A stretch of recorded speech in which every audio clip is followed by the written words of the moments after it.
So what we did here was nothing new. All we did was solve the system, and we plotted the two states against each other in a new way to visualize it. And up until now, the way that we've solved our systems is we had our initial conditions, we had our parameters, and we solved it for exactly those perfect values. But what we want to look at now are what I'm going to refer to as perturbations. So what happens if our initial conditions change a little bit? In this example we're looking at, our position is starting at 1, our velocity at 0. What if we're starting near them, but not exactly at those locations? What's going to happen to our solution? And also I want to perturb the parameters. So I set my spring constant, my damping coefficient, and my mass to be 3, 1, and 1. But what happens again if those are changed a little bit? How are the dynamics of the system going to behave? So I'm going to investigate this numerically. So in a second section here, I'm going to set these baseline values to be exactly the same as what we just saw in the previous example. So what's going to be different here is I'm going to solve my system 8 times. So we see here the first time is exactly the same. This is going to be what I'll call the baseline. This is using our initial conditions at x0 is 1 and the velocity is at 0. So what I am going to change on the subsequent runs, these x1 through x7, is I'm going to, for this first example, leave my mass, my spring constant, my damping coefficient alone. So I'm going to use the given values 3, 1, and 1. But what's going to be different every time I run this is I'm going to use a slightly different starting point for my initial conditions. So what I'm using is I'm going to add or subtract a fairly small number to the 1 or to the 0 for my initial conditions. So what I'm doing here is I'm adding this rand n. That is going to be a random number pulled from a normal distribution. So rand n is on average going to be 0, and it's going to have a standard deviation of 1. So really what I'm doing here when I add this 0.075 times rand n is my initial start point is going to be pulled from a random distribution with a mean of x0 and a standard deviation of 0.075. And for the second part, I'm going to be pulling from a random distribution, a normal distribution, with a mean at 0, because that's the value of xd0, and also a standard deviation of 0.075. So basically what this is saying is I'm going to be near that initial condition of 1, 0, but not exactly there.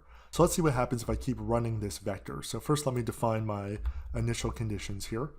And now if I select just this initial conditions vector I'm going to be putting into ODE45 and run that, if I keep running it, I'm pulling a random number so it's different every time, I get something that's close to that original initial condition of 1, 0, but it's definitely not exactly there.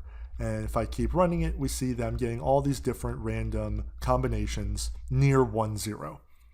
So what I'm going to do is, every time I run this it will be different, but I'll run this 7 times, so I have 7 slightly different start points each time, and then I'm going to solve that ODE, and I'm going to get my results, and then I'm going to plot them all on the same type of plots that I was just looking at. And we'll see how the different starting points are going to impact the dynamics of the system.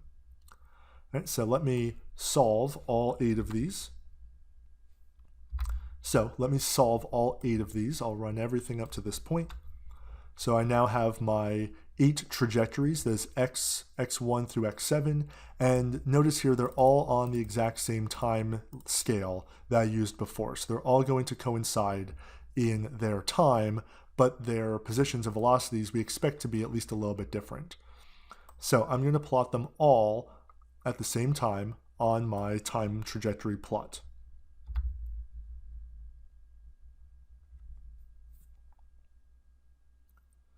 All right, so we see all of these systems evolving here. They're all pretty close together because they're all starting pretty close to 1, 0, but not exactly there. Each one has a different color to represent those different initial conditions.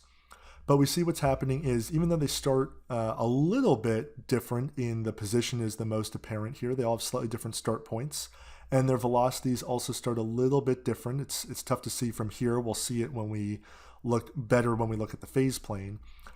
Initially, we do see, let's say for the first 4 seconds, we can distinguish at least a little bit the position that they take over time for the first 4 seconds, and same is true for the velocity about. They have a little bit different velocities, but once we hit about 4 seconds, all of these lines are more or less on top of each other. They've all converged basically to that same trajectory after 4 seconds. So even though they start at different places, I'll keep making this a little bit bigger so we can see those different start points. Even though they start at slightly different initial positions, a little bit above, a little bit below 1, a little bit different velocities around 0, it's a little bit tighter to see in here, their pathway, their behavior is a little bit different until about 4 seconds, and that's largely the same. Let's look from the phase plane point of view, exactly the same data, just plotted in a different way, on the phase plane instead.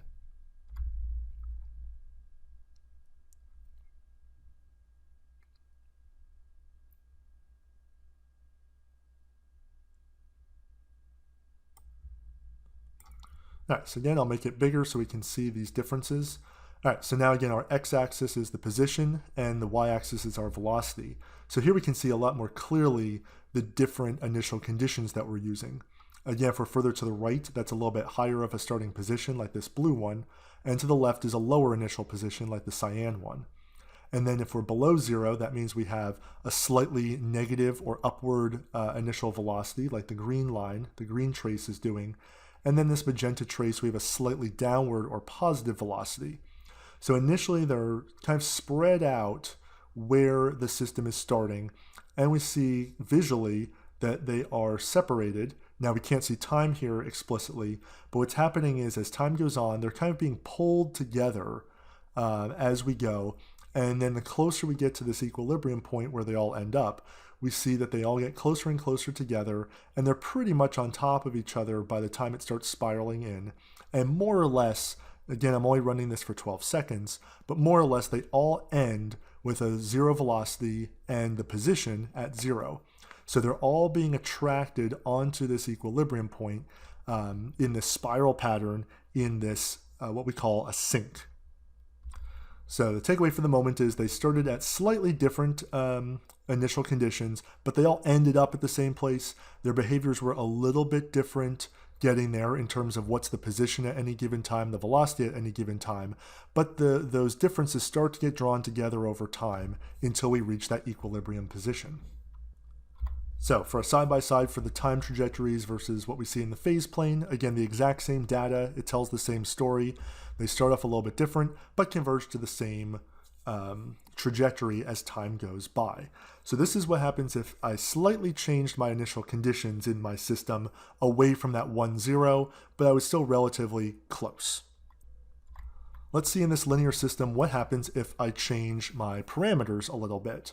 So I'm going to now give it all the same initial conditions at 1, 0, but what I'm going to be doing is changing a little bit the spring constant, the damping coefficient, and the mass in my system.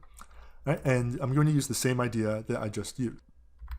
Now I'm going to let these vary a little bit more, with line 168 still being my baseline with a mass of 1, B of 1, spring constant of 1. But now what I'm going to do is I'm going to give slightly varied mass, spring constants, and damping coefficients into my linear system. So we see here I'm taking that baseline mass, I'm adding a standard deviation of 0.2 to some random number. So again, let me just keep running this so we can see the different masses that we are going to be using. These are being done at random every time I push the button here. So some of the masses will be a little bit more than 1, some of them will be a little bit less than 1. Same thing, I'll just go over here to the damping, the spring constant. Some of them a little bit more than 3, some of them a little bit less than 3. On average though, it will be 3. So like before, I'm going to run this 8 times. The first time is with the pure conditions of K3, B1, M1, and then I'm going to vary all MB and K on all of the other ones and see how the behavior of my system is going to change. All right, so I've solved all of my systems using these slightly different parameters each time. Plot all 8 of these on my time trajectory and see how they behave as I change the M, the B, and the K. And I'll make it a little bit bigger. All right, so what we're seeing is in this example, their initial position is all 1 and their initial velocity is all 0, but their M, their B, their K are each slightly different. And sometimes it can be quite a bit if I am using that standard deviation of 0.2 on the mass, the damping coefficient, and the spring constant.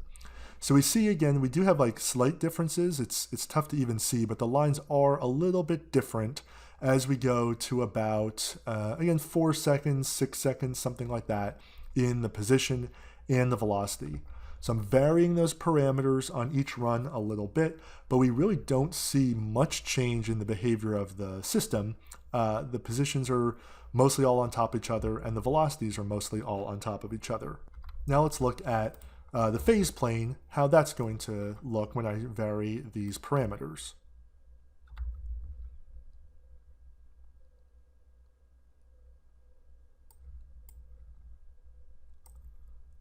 So once again, this time they all start at 1, 0, and we see their trajectories are a little bit different. We see like this red one takes a little bit higher negative velocity at some points than the other trajectories do. But as time goes on, once we get to like over here, we see that they are all closing in on each other. They're all what we call converging, and still they all wind up at 0, 0 as their final value. And their trajectories get closer and closer together as time goes forward and we get towards that equilibrium position. And here we have a side-by-side the time traces versus the phase plane. And again, we're seeing the same story as we saw when we varied the initial conditions a little bit, that the more or less they all converged to the same trajectory over time as viewed from the time trace or the phase plane. So why do we care about this? Why do we care about slightly varying our initial conditions or the parameters in our system and seeing what the dynamics of the system look like? Well, in our real system, we don't have infinite precision in how we measure things. So how do we know that our initial condition is exactly 1 unit of position, 0 of velocity? Maybe it's 1.000001 for our position, but our instrument is not able to see that. Or on the parameter end, how do we know that our spring constant is exactly 3? Whatever thing we're using to measure it, or maybe we bought a bunch of springs that were advertised as having a spring constant of 3, but due to manufacturing distances, they're not going to be exactly 3. They might be a little bit stiffer than 3, a little bit looser than 3, but nominally they'll be 3. Or in electrical systems, this is going to happen a lot. We buy a batch of resistors. They're going to be labeled as 100 ohms, but there's a tolerance in those. It might be plus or minus 5% on that 100. So the parameters we think we're using for our system are really not exactly the parameters in the actual system. And that's what these two examples were trying to show, was what happens if it's a little bit different than our expectations, and what if the precision of our measurement instruments is limited, which in reality is always going to be the case. In this linear system, we really didn't notice much of a difference when we put small deviations or perturbations in the initial conditions. Here, small is certainly relative. I'm being vague in what small means, but I varied my initial conditions a little bit, and in the linear system that we just saw, it really didn't have a large impact overall on what the system did, and really those differences initially started to die out over time as all of the trajectories converged given enough time. And the same thing was true with the slightly different parameters, the K, the B, and the M. They did initially behave a little bit different, but then those all converged. They all ended up at that same equilibrium position. So when we have these autonomous systems, linear systems, we're going to see this is the case. Small changes in the initial conditions result in small changes in the behavior of the system. Small changes to the parameters that we use result in small changes to the behavior of the system. Now in these, again, we didn't look at external forcing. We're not going to look at that in these examples, but we saw that for this particular linear system and linear systems in general, this is going to be the case. Being imprecise or not having the most accurate measurement is not going to be a big deal. How we predict the system is going to behave is not going to be that different than how it actually behaves within reason of the initial conditions that we ascribed or the parameters that we ascribed.